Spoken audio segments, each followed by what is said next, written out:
You're right. This is all one lot.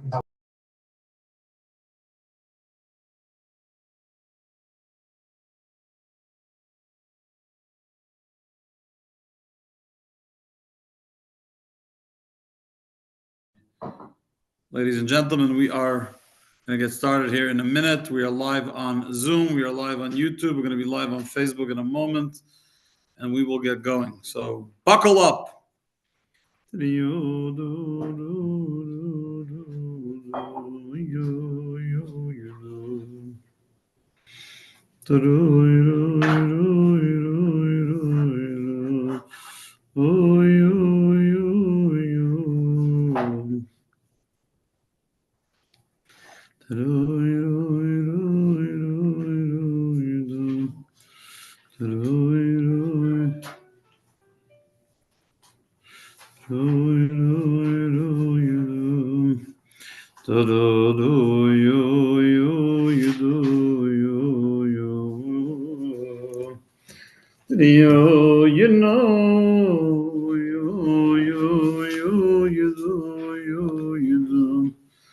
Going live on Facebook.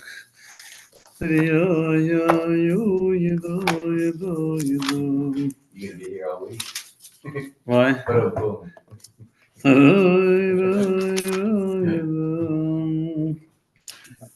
We're going to share this on two other platforms. Good to see you, Mitchell. I tried calling you to see how Mel is doing.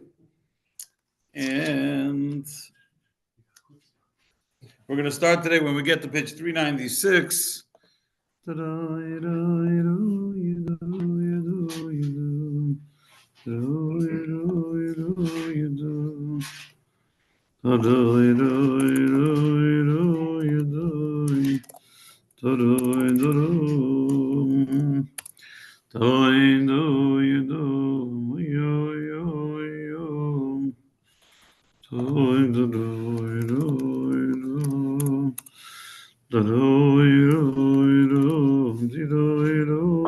Okay.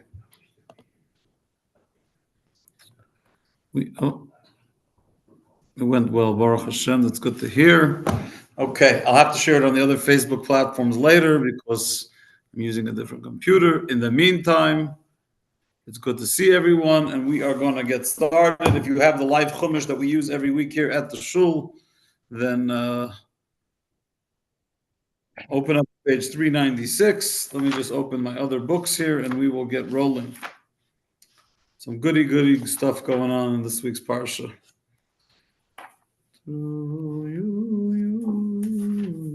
Oh.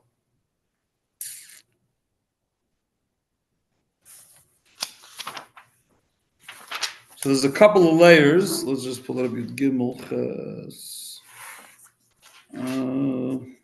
Actually, I'm going to fast forward you. There's a couple places. So I'm changing locations. If you turn to page 402. 402.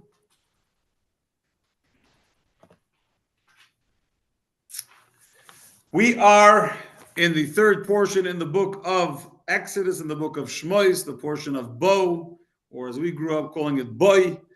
Make it easier for you, we say Bo. And we read about the last 3 plagues of the 10 plagues and the process of redemption. So we actually read about the Exodus in this week's Torah portion. It's the portion of the Exodus. It's the portion of Rosh Chodesh. It's the portion of the blood on the doorpost. It's the portion of the taking your lamb and putting it to your bedpost. It's the portion of a lot of things that are familiar in the Jewish experience, associated specifically with Passover, with Pesach, but also associated with many other mitzvahs, including circumcision, including Rosh Chodesh, including prayers that we say almost every single day of the year, connected to the Exodus from Egypt. But at the end, all the way at the end of the Parsha, so in verse 8, we have a commandment. Chapter 13, verse 8, on page 403. It says, "V'yigadta lebincha b'yom hahu," you shall tell your son on that day, "Ba'avur ze asa Hashem li, b'tzeisi mitzrayim," saying, because of this, God did this for me when I went out of Egypt. In other words, why are we eating matzah? Why are we eating bitter herbs? Why are we sitting at a seder? Why are we celebrating some random, in the spring, some random day with weird concoctions of food, because God took us out of Egypt. And throughout the parsha, there's various moments. There's a moment where it says, if your child will ask you, here it says about just telling your kid. There's other places in the parsha, in our parsha, where it says, if tomorrow your child will ask you what is up with these commandments, and the original verse that I was telling you to look at in 396, when your children will say, what is this service to you? In other words, in the entire embedded in the Exodus story is an understanding that we have to answer children's questions. Now, it doesn't just mean children as in under a certain age. It means people that are either children biologically or people that are children in their intellectual comprehension or knowledge of Torah. You could meet someone who's 80 years old on their passport, but when it comes to their Jewish education, they're like a child. And when that child shows up in your life and they have questions or they don't even know how to ask a question, it's our job to show up and try to answer that. And the way you answer it is not by fluff. You have to be authentic. But at the same time that you're being authentic, you also need to know how to answer each one of those children according to their particular reality. So just to refresh your memory, at the Passover Seder, we talk about the 4 sons. Every year you have the honor of reading the wicked one. But the 4 sons reads as follows, and it's important because that's where I'm going to go. The depth of some of that is what I'm going to address tonight, because it's a very important part of our experience. So first you have the wise son, the Chacham. And he says to you, quoting from the book of Exodus, what are the testimonies, the statutes, and the laws which the Lord our God has commanded you? They want to learn. They're a wise child. They have questions, because you always have questions. They have questions, but they're not asking as an antagonist. They're asking with a genuine interest in learning. And you in turn shall instruct him in the laws of Pesach, up to one is not to eat any dessert after the Pesach lamb. In other words, take as much time as you need, take as much effort as is necessary, and educate this wise child who has questions with every aspect of the Jewish experience associated with Passover. Give them the whole gamut of halacha. Give them the whole list of laws. Teach them and inspire them and elucidate for them and extrapolate for them. Give them it all. They want to learn. They're not asking you a question because they're trying to antagonize you. Sometimes teachers and parents get upset when kids have questions, mostly because they don't have the answers. People that are confident, either with an answer or with the ability to say, I don't know the answer, don't have problem with people asking questions. I'm not talking about a nudnik. Right? I told you before, and we discussed the difference in a shlemiel, a shlemazel, and a nudnik. Right? The shlemiel spills the soup on the shlemazel, or vice versa. The shlemazel spills the soup on the shlemiel, and the nudnik wants to know what kind of soup it is. I'm not talking about those kind of questions. I had someone recently visiting every 5 seconds. So why do you do that? It wasn't Jewish questions. Just questions about me. I'm like, God, I'm not available for this. After the 13th question, I'm like, I can't do this all day. I'm not married to you. Right? If you're married to someone, you got to answer all those questions. Something random? But if a wise child comes and genuinely wants to learn, authentically wants to learn, they're not asking because they're being a nudnik. They're not asking because they're antagonizing. It's your obligation. It's our obligation to teach them. But then you have the wicked son. The wicked one, what does he say? What is this service to you? He says to you, but not to him. He speaks about the person he's talking to as if it's a different group. By thus excluding himself from the community, he has denied that which is fundamental. Therefore, blunt his teeth and say to him, it is because of this that the Lord did for me when I left Egypt. For me, but not for him. If he had been there, he would not have been redeemed. So you tell the wicked son, if you were in Egypt, you would have not been redeemed. You troublemaker, knock him over the head, bop him in the teeth. God took me out of Egypt, but he would never take you out. Okay, we'll deal with that soon, if that's a good approach or not. Then you have the simpleton, the sweet kid, means well. He says, Mazois, what the heck is all of this? Like, he doesn't have any deep questions. He's not inquisitive. He's just like, what do you guys want from me? Could someone explain to me why we're doing this? Mar matzah seder, Marta, Elav, you have to tell him, with a strong arm, God took us out of the house of slaves, from Egypt, from the house of slaves, with a strong hand. And lastly, you have the one who does not know how to ask. So even though he's included in the 4 sons, and we're supposed to answer his questions, the reality is he's not asking any questions. He doesn't know how to ask. So it says, At psachloi, you must initiate him. So if he's not going to ask, start a conversation.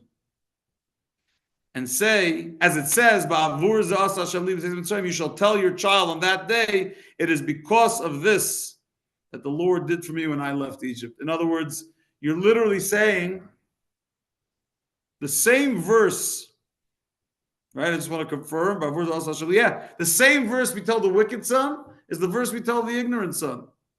The one that doesn't ask any questions. But the ignorant one, we start explaining the story. Hey, God took us out of Egypt. You seem confused. Let me help you. The wicked one, we say, God took us out of Egypt, but he wouldn't take you out of Egypt, you wicked one.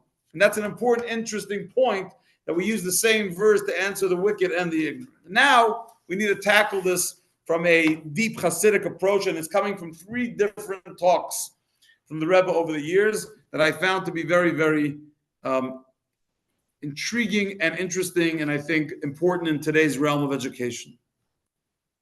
Rashi says, in this verse that we read, that you're telling your son the story, it's talking about the son who does not know how to ask a question. In other words, you have to open the conversation. You have to initiate because he's not asking. And the Torah is teaching us, says Rashi, and you can read it in Rashi at the end of this week's Torah portion, that you should speak to the child who is so clueless that they don't even know how to ask any questions. You should speak to them with warm words of Torah teaching that will draw their heart. In other words, sometimes you think that the way to connect with someone when it comes to religion is intellectual, and most of the time that's true. You don't want a bunch of emotional fruitcakes running around the Jewish community. Everything's based on emotion. Of course, emotion is a big part of your service of God, as we study in Judaism and Tanya and Musar, etc. But you don't want everything based on emotion. Then you have a bunch of emotional people who don't really grasp the depth of Judaism. So you want to do it intellectually, but there are sometimes you're dealing with a child who doesn't get it. They're not there intellectually, at least not yet. Maybe they'll get there, but they need a foundation. The foundation starts by drawing them in with warmth. Now, it's interesting when you're talking to this child who doesn't even know how to ask the question, you quote the verse that says, that this is what God did for me individually, me singular, when I left Egypt. So the person talking to this son, to this child who doesn't know how to ask the question, you say to him, I went out of Egypt. I did this effort. It sounds almost like he did an effort to go out of Egypt. Instead of using other verses that talk about how God swooped us out of Egypt, you're sort of using specifically a verse that says, B'tseisi, when I left Egypt, talking about the Jew is saying that when I left Egypt, as if it was his effort. Why did we pick, when it comes to the son who doesn't know how to ask questions, did we pick a verse that talks about the effort that we put in the Exodus from Egypt versus the incredible act of mercy that God did by taking us out?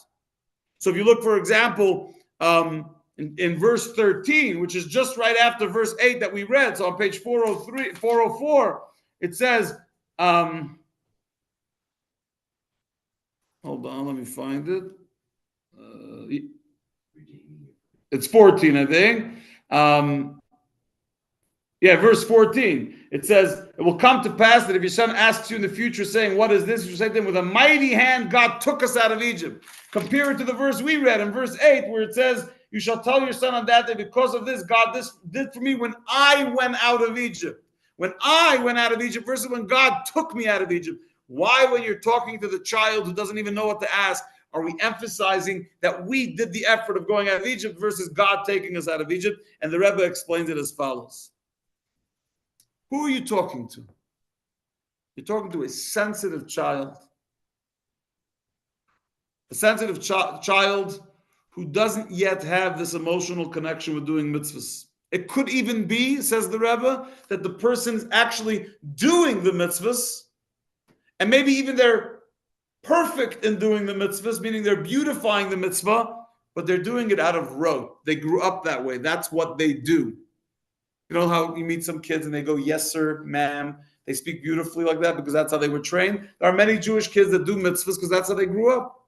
They were trained that you wash your hands in the morning, that you daven, that you pray, that you learn, that you kiss the mezuzah. They were trained to do that. They're doing it out of rote.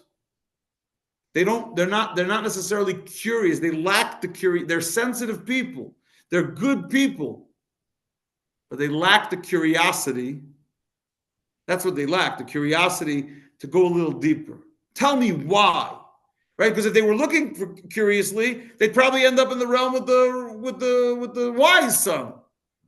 But they're not. They just sit there doing everything and they're not even curious. And that's really when you say she'eina yodea lishoel, that they do not know how to ask a question. The word yodea, know, comes from the word da'as. Like chachma, bina, das, wisdom, understanding. Das is knowledge. And according to Tanya, das is when you become so intellectually attached to an idea that now it translates into an emotion. You come up with an idea, then you think about the idea, you come up with the details, and then you become so real for you, the idea, that now it's becoming an emotion. So when it says she'eina yodea lishoel, it means you're dealing with a child that doesn't have the das. They're not connecting with the idea to the point that it's becoming emotional. So what you need to do is help this person take this stoic, perfect religion of rote and make it more emotional, make them feel it, make them curious. Personally, it drives me nuts because I'm a very curious person. I've always been inquisitive. I drove my teachers insane. They're probably all locked up in an institution now because of what I did to them. Not because I was mean. I just had a lot of questions. And they were, if I may say so myself, pretty good ones. And I wasn't just asking it. There were sometimes, just for fun. But most of the time, it was genuine. I wanted to understand. Because to me, Judaism is that's by rote, that you do mindlessly because you're so used to doing it. We always joke that if you're saying the Shema during davening and you don't know which portion of the Shema you're in, am I in the first section, V'ahavta? Am I in the second one?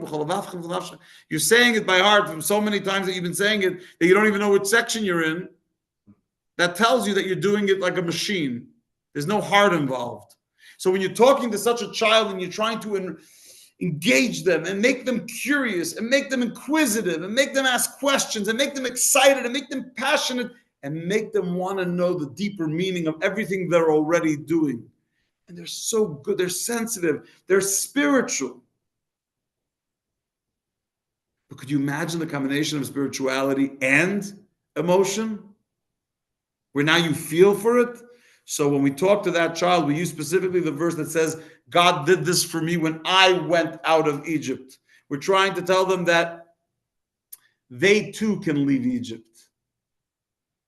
It's about a process when each of us gets to go out of Egypt. And we're trying to tell this kid or this adult who has the knowledge of a kid that they too can leave this limitations that they put themselves in, this reality of I do mitzvahs, but I don't really know why, and I do religion, but I don't really know why. Free yourself from that. God, I walked out of Egypt, we say to them, you can walk out of Egypt too. And it's such an important facet because in Judaism, we have two groups of people generally.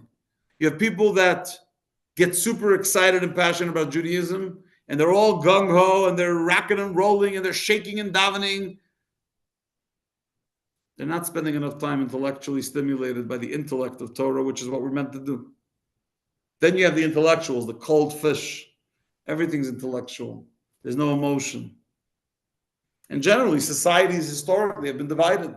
There were the simpleton Jews before the Bolsheviks, right? The Jews that just served God with joy and heart and soul. And they said psalms and they said prayers, but they really didn't know what the heck they were doing as far as depth. Even though they connected at the core, but there was no depth because they didn't have the time, and a lot of genuinely didn't have the time. They were barely eking out a living, and And then you have the intellectuals, they'd sit in the yeshiva, the feinschmeckers, they would learn, they were smart, they had time, but it was not emotional. It was dead Judaism. You can have a dead Judaism with all the intellect in the world. So it's important, number one,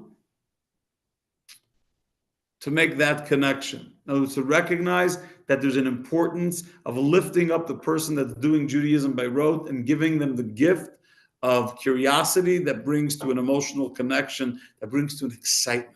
And that's a question each of us can ask ourselves every day. Are we excited? Does Judaism excite us, or are we doing it because we got a command?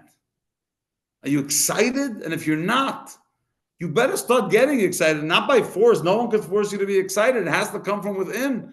And one of the ways you get there is through inquisitive investigation and interrogation and curiosity and inquisitiveness, and ask questions and learn and learn. And the more you learn, it's the greatest object of all objects. It's the greatest thing you can ever own is the Torah. But here it gets even a little more interesting. Why is the answer to the wicked son and the son that doesn't know how to ask the question from the same verse?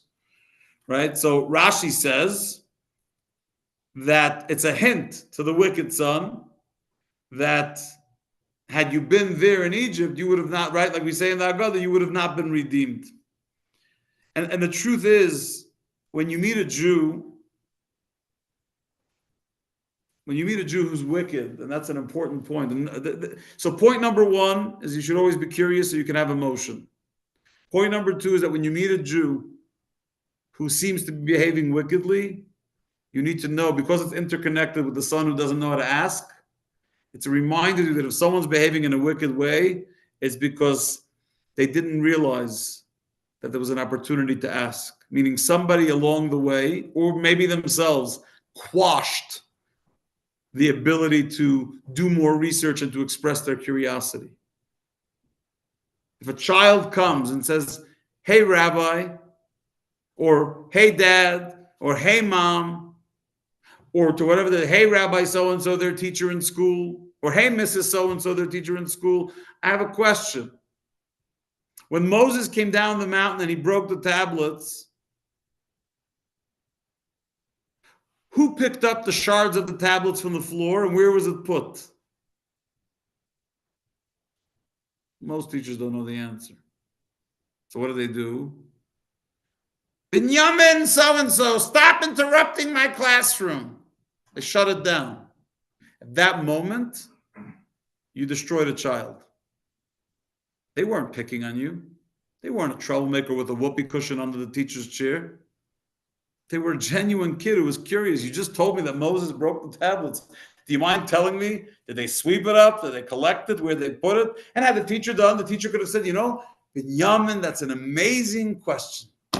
I actually know where they put the shards. It was put in the ark of the tabernacle, but I don't recall what the Medrash says about who picked up the shards and how it got there. Let me do some homework." Huh? And instead, you quash them. And then what do you turn that child into? Eventually to a Russia. They become wicked. Why do they become wicked? Either because they're upset at the teacher who humiliated them, or because they never got answers to their questions and they think religion is a bunch of garbage because no one took the time to answer them. They never learned the things they need to do and why they do it, so they ended up on a path that wasn't healthy. Of course they won't. It says in Ethics of Our Fathers, someone that's shy never learns anything. If you're a shy student, you will never learn because you're not asking questions, you're not interacting with the teacher. At this point, he's too scared because the teacher scared the living daylights out of them. It is such a crime when someone comes with a genuine question. And that could be an adult coming to a rabbi, that could be an adult asking a friend, it doesn't matter who it is. And they're shut down. Then they feel humiliated, they feel unimportant. and they may go into silence for a very long time and never ask a question. But that brings us to the third point, which is just as valid, just as important, which is, what kind of crazy answer is that to tell a wicked son? If you were in Egypt, you know what? You're wicked. If you were in Egypt, you would have never been redeemed. Oh, how inspiring. And if I have to be, when you read the Haggadah on Passover and you don't have the teachings of the Rebbe and the teachings of Chassidus, you read that and you're like, wow, we are rough with that wicked guy. But not really, because we have the merit to have the teachings of Chassidus and the Rebbe. The Rebbe said this back in the 50s when it was, when he first, someone there? No, it's a red light keeps flashing. but it's gone now. Oh, good. So it's not a laser on us? No. Okay, fantastic. You look clear. I'm looking. Seth, you don't mind sitting behind me? So, Now you want to get those windows? in the 50s, in the early years of the Rebbe's leadership, he said as follows, and it was so apropos because you're talking about the years right after the Holocaust. So many Jews were angry with God and angry at what they experienced and what they saw and the horrors that we can't even fathom. And the Rebbe is saying, when you're talking to a wicked person, we're not saying if you were in Egypt, you bad person, if you were in Egypt, you wouldn't be redeemed. What we're saying is, if you were in Egypt, you wouldn't be redeemed. In other words, before the Torah was given, when the Jews were still enslaved in Egypt, and we were just a nation without a Torah, at that point, you're right. If you were there, you would have not been redeemed. But today, when you were chosen, every single one of us, every single Jew on earth was chosen at Sinai to be a member of a Goy Kodesh, a Mamleches Kohanim, a Goy Kodesh, a priest, a kingdom, a kingdom of priests and a holy nation. Now you would be redeemed. When God stood at Sinai and said to every Jew individually, we're going to read it in 3 weeks from now in Parshas Yisro, after the giving of the Torah, and God said, Anochi Hashem Elokecha, I am God, your Lord, who took you individually, singular, not plural. I took you out of Egypt. At that moment at Sinai, God gifted every Jew a reality that they will never be too distant to be unworthy of redemption. So when you see the wicked Jew and you see this Jew who maybe he was quashed, maybe he was put down, and that's why he ran away from religion and he ran away from God, and you're having a conversation with him and you're showing him, you say, Bubala, I want you to know that if you were in Egypt, you wouldn't be redeemed. But because we're not in Egypt anymore, because God gave us a Torah, and God promised, as it says in the prophet Isaiah, Yeshaya, that all those who are forlorn in the lands of Assyria, those who are forlorn and lost in the lands of Egypt, they will all come back. They will prostrate themselves in front of God on the holy mount in Jerusalem. There's no such a thing as a Jew who's too far gone. So it is an inspiration to the wicked son.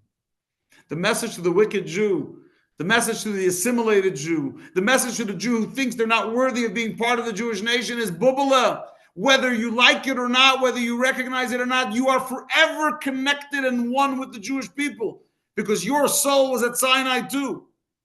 And that is the greatest inspiration because you could say that with such pleasantness and such kindness and such mercy and such warmth. You're not chasing the wicked kid away, just like you have warmth to bring the son who does not know how to ask any questions. You bring him in with warmth and emotion and open up initiate the conversation for questions. When you're dealing with the wicked son, you're basically telling the wicked son that there's always a home for you in the Jewish community. Because that's your family, that's your community. There's no going away. In other words, by telling them that the Torah changed the reality, that maybe in Egypt they wouldn't be worthy of being redeemed, but now that you were given the Torah is a Torah of peace and pleasantness. So you're showing them how incredible the Torah is for the Jewish person. That even when you don't know a word of the Torah, that Torah has gifted you because you were gifted the Torah. You were given a contract with God through the Torah. Whether you fulfill the contract or not, the contract was given to you. And it created a bond, the bond that's eternal. And you're connected for all eternity. So you can choose whether to come to shul or not. It's a free country. You can choose whether to light a menorah or not, to light Shabbos candles, put on tefillin, keep Shabbos, fast on Yom Kippur. No one could force you. But that's who you are, and that's what you're connected to. And you will never be able to run away from redemption. Some of those beautiful songs that the last 50 years in the Jewish community are on that verse. Right? The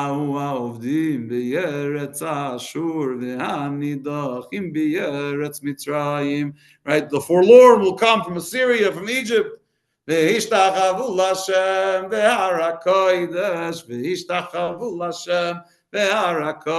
will prostrate themselves on the holy mountain of Jerusalem. Yerushalayim. Beautiful songs. Others, beautiful words.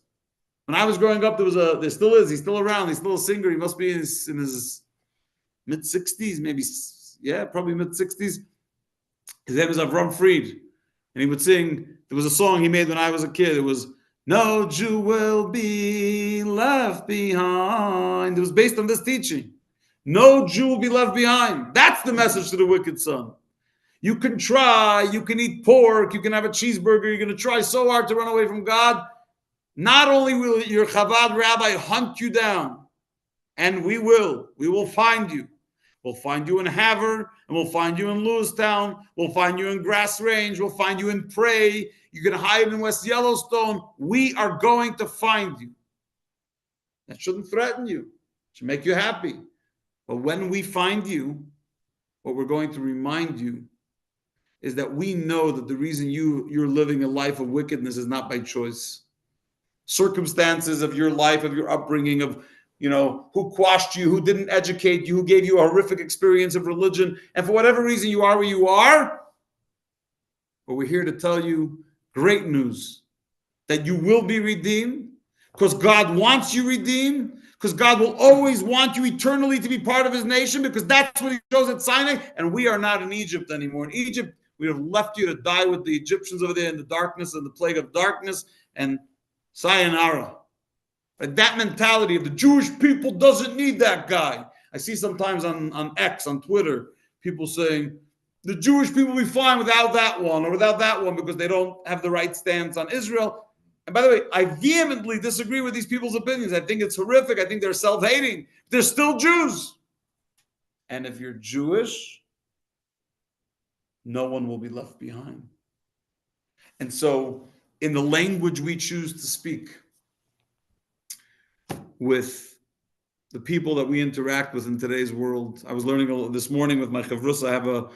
I mentioned it before, I have a Wednesday morning hour that I learned the Rebbe's letters with a study partner of mine on Zoom in Pittsburgh, Daniel.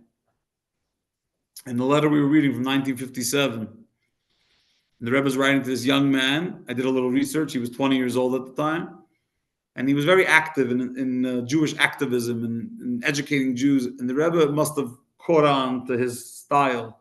The Rebbe says, I just want to make sure that you realize that in our generation, the only way you're going to actually succeed in inspiring Jews is not with negativity, not with telling them how bad they are, how wrong they are, how many mistakes they made, or how horrific it is when they don't do things right. That's not how you inspire people. You inspire them by reminding them who they are and then teaching them the things they need to know. In other words, it has to come from the positive side, not by telling them all the things they've done wrong.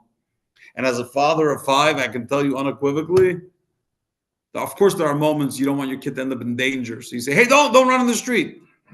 But overall, as an overarching rule, you don't get anywhere in today's day and age by telling a kid all the things they did wrong or telling a kid all the things they're not allowed to do. You get a lot further by telling them all the beautiful things, focusing on the things they've done right, and educating them to do the right things without the whole negative connotation of it. They'll figure out the negatives like the rest of us did. Right? The DUI guy drives into the wall. He learned his lesson, we hope. I met a lawyer yesterday in Bozeman. It's an interesting way how I met him. I met a lawyer who's involved in defending people with DUIs. You want to hear the funny thing? He was drunk out of his mind. The lawyer who defends the people with the DUIs was drunk out of his mind, and I'm pretty certain he was about to get in a car and drive. He's not part of the Jewish community. I should say that right off the bat. I'm just saying it was fascinating to me. Right? So if we want to educate our children by saying, don't do this and don't do that. Yeah, sure, it worked for me. But we're in a different generation. It's a more sensitive generation. Again, it doesn't mean you don't have boundaries. You should have boundaries and principles and stick to your guns. I'm not saying you shouldn't. But the language we speak, it makes us feel good when we tell a wicked kid, knock out your teeth. If you were in Egypt, you would have never been redeemed. It sounds so cool. It sounds so powerful. Ooh, ooh. Instead of what it really is supposed to sound like is, you know, sweetie, if you were in Egypt, you wouldn't be redeemed. But God created such a bond with you at Sinai that even if you run far, far away to Egypt and Assyria, he's going to bring you home because you're his bubble. So if you want, I have an opportunity for you to put on tefillin. And if you don't want, I'll ask you tomorrow again. But you do it with pleasantness. And I've had this argument with even Chabad rabbis sometimes about my approach in Montana. I've never shied away of giving people opportunities for mitzvahs, ever. I love giving people opportunities for mitzvahs. I also know when they say no, how to take a no and know to come back at the right time, at the right place for it, without badgering them so they never want to see a Jew again. Let's make sure Judaism is pleasant. Make sure Judaism is welcoming and warm. And let's allow for the curiosity to shine. So never again should a Jewish child or adult be pushed away because they asked a question that the person being asked was not comfortable with or not interested in or wasn't knowledgeable enough about, so they pushed the person away so that we have a more educated world, a more educated Jewish community, a more inspired Jewish community, a more uplifted Jewish community, until we merit that time that the prophet Isaiah does talk about, when the forlorn will come from Assyria and from Egypt and from Wyoming and from Montana and from the Virgin Islands and from Bermuda, Eretz Yisrael. A white Christian nationalist on Twitter today wrote on my video on the Parsha, wrote, when are you going back to Israel? It's a lady from Billings that tries to torment me on Twitter all the time. I wrote back, as soon as the Messiah comes, can't wait. Now, I knew that was going to torment her because the minute I said, well, until the Messiah comes, it means I just messed with her whole religion about the Messiah. Mm-hmm. But that was it. There was silence for the next 15 hours. We shut it down. I could have ignored her. Sometimes I do. She says a lot of crazy things. Every time I post something, she tells me to go back to Israel. But meanwhile, she's watching the Parsha video, so maybe eventually she'll get educated. But the point is that we will merit a time when there will be no more forlorn, there will be no more lost Jews, because we'll all not only know that we're connected, but we'll want to be connected. We'll be excited about being connected with the coming of Mashiach Tzidkenu. May be speedily nowadays. Amen. Have a rockin' night, a rockin' week. For those of you that joined the Tanya class, we'll see you tomorrow night. And we'll see you back here next week. Bezrat Hashem Yitbarach, with God's incredible help. Good night.